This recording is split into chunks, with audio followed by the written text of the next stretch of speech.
Alright, in this video we're finally going to be looking at the law of cosines. But before we do, let's look at a good little word problem.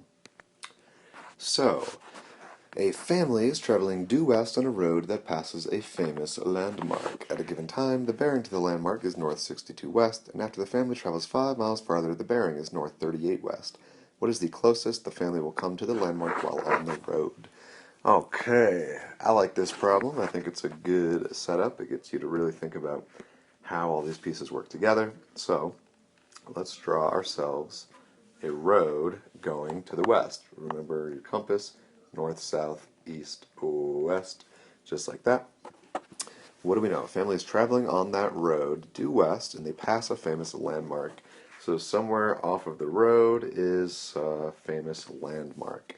At a given time, the bearing to the landmark is north 62 west.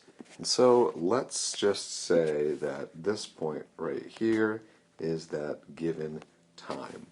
And we know the bearing to the landmark is north 62 west. So you need to draw your north line, and you need to open that angle up 62 degrees to the west, which means that angle right there is 62 degrees.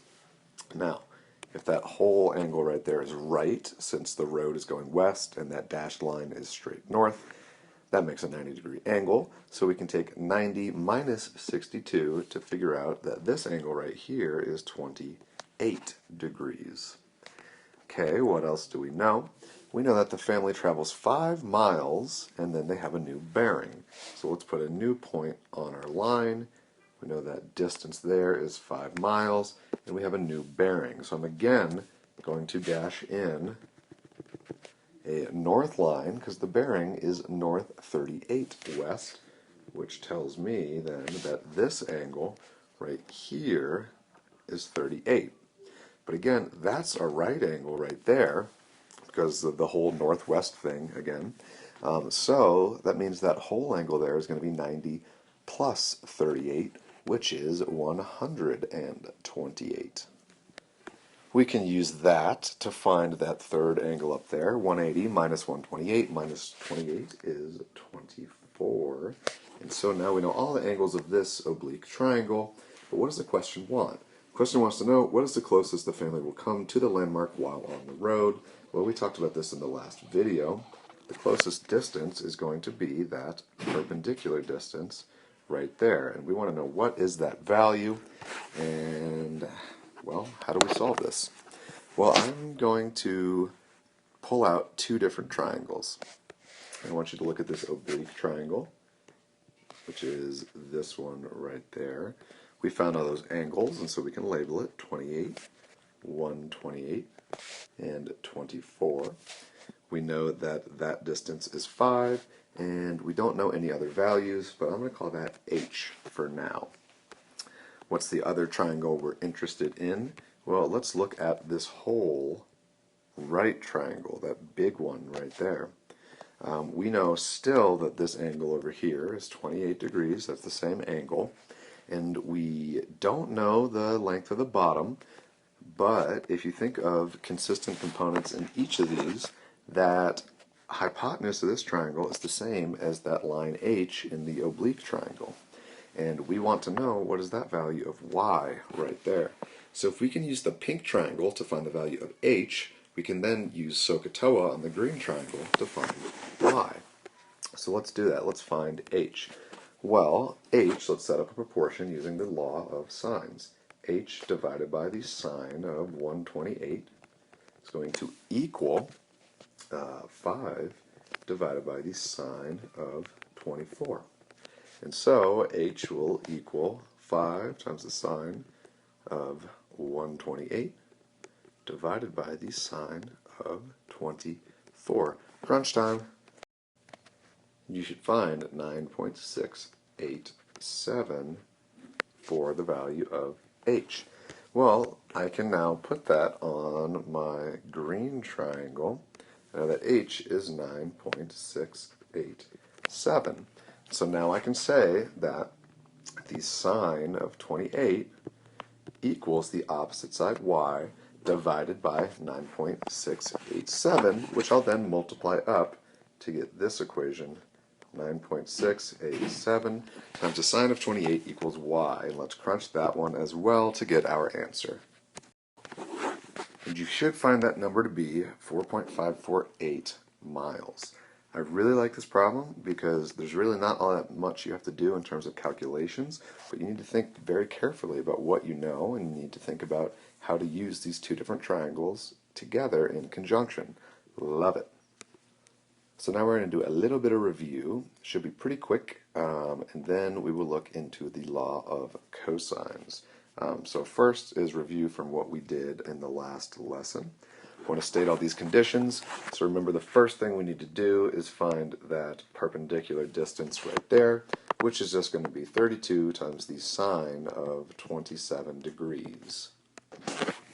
You should find 14.528, and then what do we do with that number? Well, if we want no triangles to exist, we need A to be less than that number. So A is less than 14.528.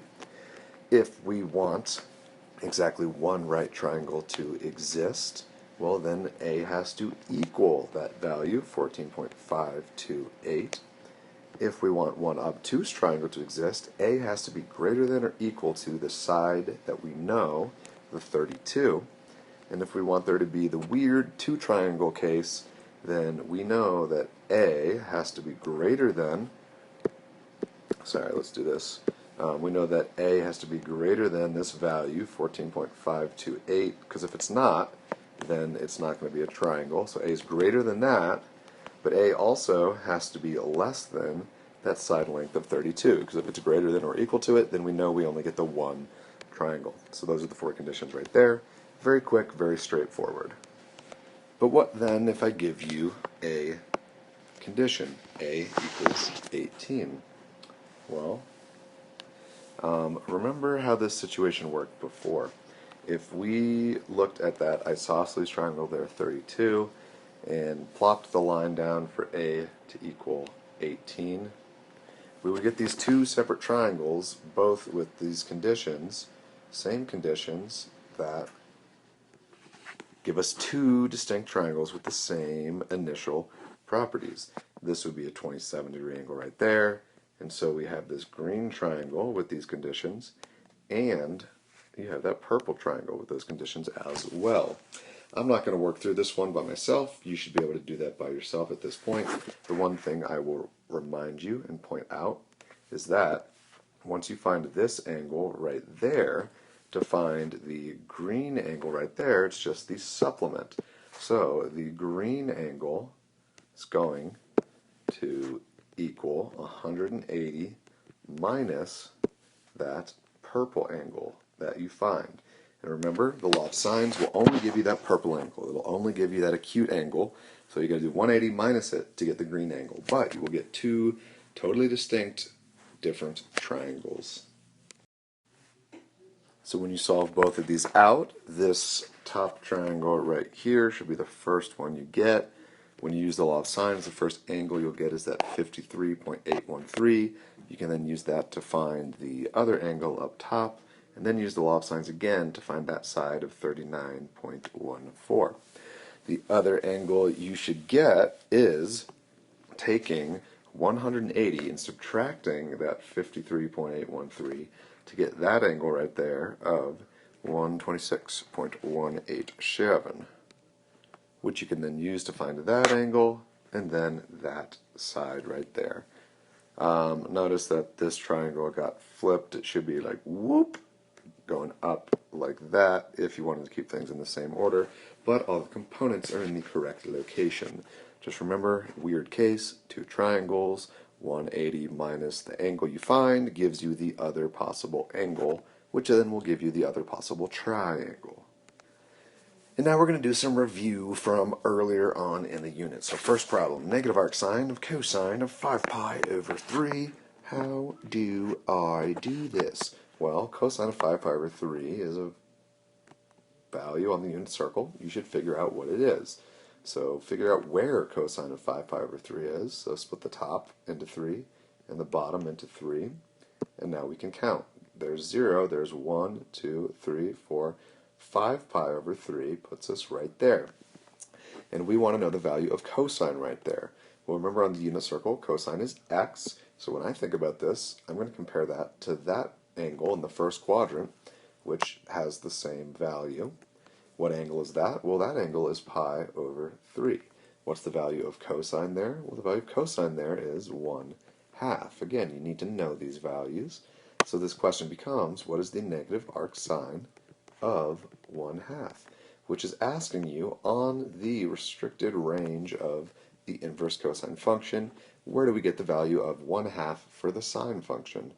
Well, sine has a value of 1/2 at pi over 6, but we have that negative out front, so our answer is negative pi over 6. Same thing right here, arctan of cosine is negative pi. First thing, figure out where negative pi is. Well, there's 0, there's pi. Whoa, whoa, whoa. There's 0, there's pi. Negative pi is getting into the same spot, it's just going there in the opposite direction, but it makes no difference. Also remember that cosine is an even function, which means that cosine of negative pi is the same as cosine of positive pi. Both of those values we know equal negative 1. So the question then becomes, what is the arctan of negative 1? Well, again, restricted range, we're looking in these two quadrants only, and we're looking for the tangent value of negative 1. First off, remember that tangent is slope, so we can automatically eliminate that first quadrant where everything is positive, but we want the tangent of negative 1. Well, if tangent is slope, we need the x and y values of those points to be the same, and that only happens at pi over 4, but it's negative, so we have a negative pi over 4. So our answer here is negative pi over 4. This one's a little different because it's not a value on the unit circle that we can evaluate, but you may remember that these are the problems where we draw a triangle. Think about arcsine of 2 over 7. Arcsine of 2 over 7 is going to equal some angle, right? You use inverse sine functions to find the angle. But the arcsine of 2 over 7 equals theta if and only if the sine of some theta equals the ratio 2 over 7. So we can use this on our triangle to say that sine is opposite over hypotenuse. So 2 over 7, just like that. And we need to figure out what's the value of that third side. Well, Pythag says that that third side is going to be 7 squared minus 2 squared. So we're going to get the square root of 45, which what are two factors of 45? Well, how about 9 and 5? So that becomes square root of 9 times the square root of 5, which becomes 3 times the square root of 5, as B, 3 root 5. But we're not done, because we want the cotan of that angle. Well, the cotan is AO, adjacent over opposite, and so I get 3 root 5, the adjacent side, over the opposite side of 2 as my answer. Okay, this problem, although it looks scary, is the exact same thing. We're going to draw a triangle. We're going to put our angle, little right triangle. Cosine is adjacent over hypotenuse. So when we look at this cosine inverse, we can think of that as 4x over 1. Adjacent is 4x, hypotenuse is 1, which then, if we use Pythag, is going to say, let's call that b, we're going to get 1 squared equals b squared plus 4x quantity squared, which means that 1 equals b squared plus 16x squared. Do not forget to square that number part. And then b squared equals 1 minus 16x squared. So b equals the square root of 1 minus 16x squared, which is absolutely not equivalent to 1 minus 4x. You may not do that. Algebra says, no way, dude, that's illegal. So we know that side, and we want the sine of that angle. Sine is opposite over hypotenuse. Well, hypotenuse is just 1, so our answer is just that expression right there, the square root of 1 minus 16 squared. And now we're going to jump into the law of cosines.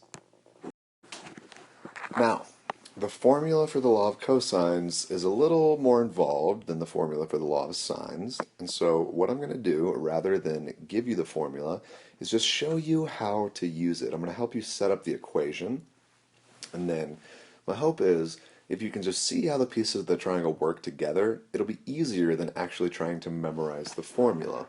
I'll tell it to you afterwards in case you prefer to just have a formula to memorize, but try and just understand how the pieces go together. So just like the law of sines, there's an element of opposites in this. We have a side A that we're interested in, which is directly opposite of an angle A that we know the value of.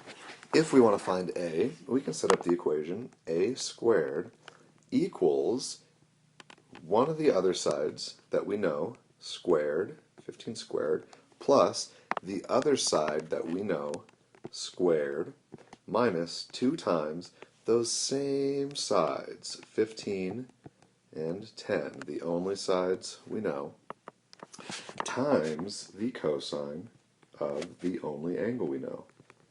So again, how did we do this?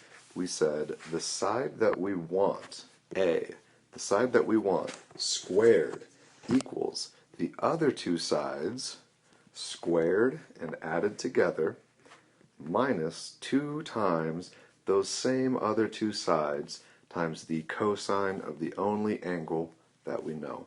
Big thing I want to point out is that that angle, 115, is directly opposite of the side that we're trying to find. So, plug this into your calculator. If I was doing this on my calculator, I would say that A is going to equal, I would do a square root, which gives you that little funny looking thing, unless you have the new operating system.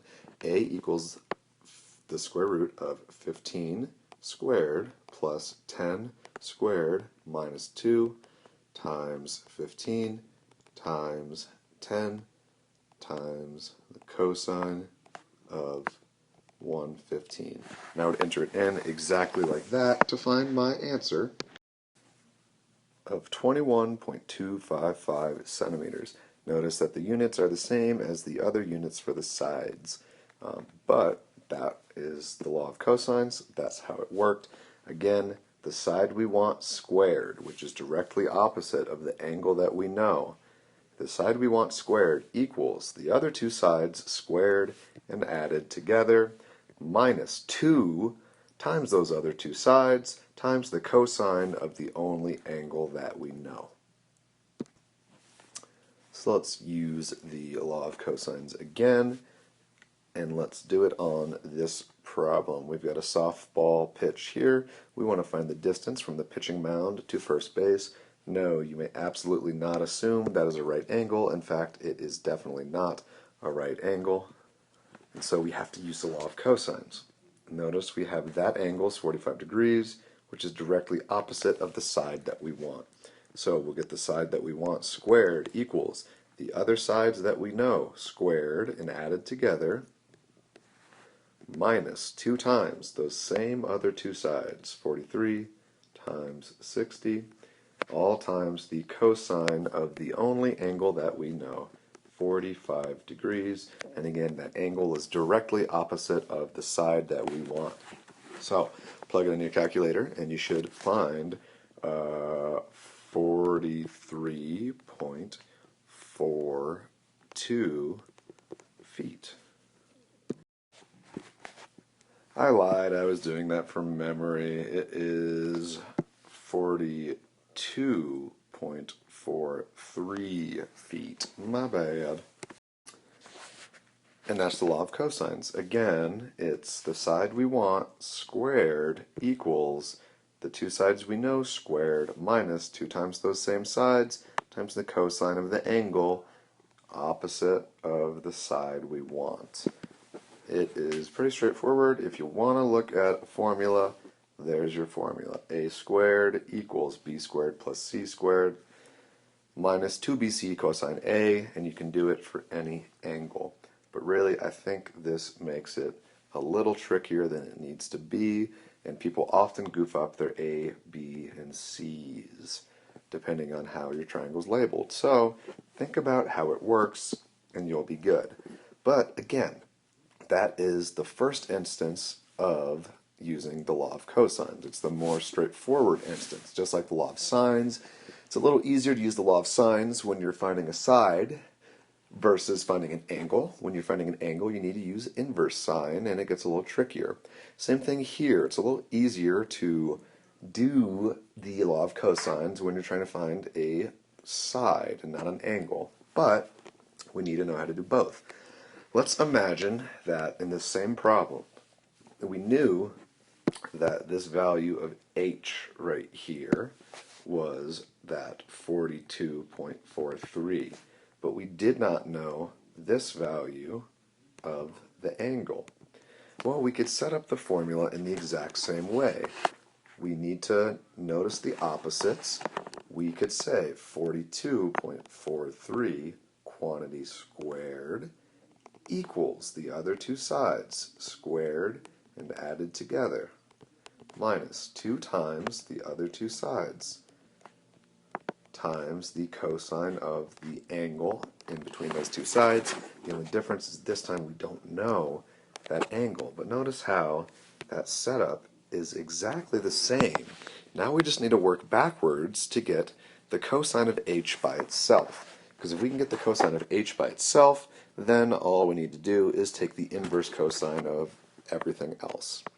And so you need to think about order of operations. We have addition and we have multiplication. When we're working backwards, we need to undo that addition first, which means we need to take 47.4, oh, that's a 2, 42.43 squared, and subtract the 43 squared plus, and the 60 squared. Sorry, that should be a minus 60 squared as well. What did I do? I subtracted 43 squared, and I subtracted 60 squared. So now I just have that expression by itself over there. Well, now if I have negative 2 times 43 times 60 times cosine h, and I want cosine h by itself, I need to divide by all of that. So I need to divide by negative 2, divide by 43, and divide by 60. And that will equal the cosine of h. But I don't want the cosine of h. I want h, which means I need to take the inverse cosine of this entire expression. When you're entering this into your calculator, you absolutely need to put parentheses around that numerator and parentheses around that denominator. If you do not, you will not get the correct answer, and you will most likely get a domain error. So I want you to plug this into your calculator real quick.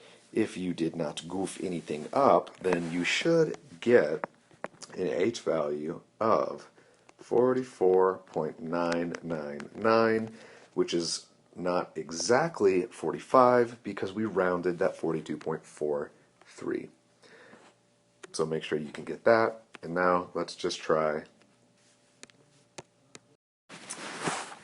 Now, before we do our last problem, I want to point something out.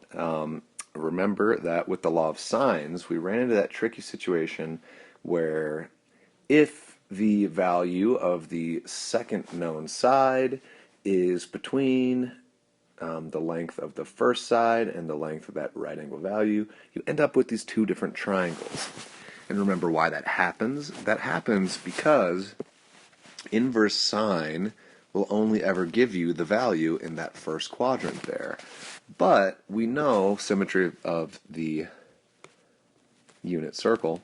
We know that we also get that value right there has the same sine value, and that is an obtuse angle, which we'll never get with the inverse sine function. Well, with the law of cosines, we're not going to have that problem because inverse cosine is defined on the first two quadrants, which goes between 0 and 180 degrees. So we will get the obtuse angle if we use the law of cosines, but we have to be careful with how we use it because, think about this, any triangle can have at most one obtuse angle, which means if we find that obtuse angle first with the law of cosines, then we can use the law of sines without having any troubles. So how do we know which angle is going to be the largest angle? Well, it's going to be directly opposite of the largest side. Always, always, always.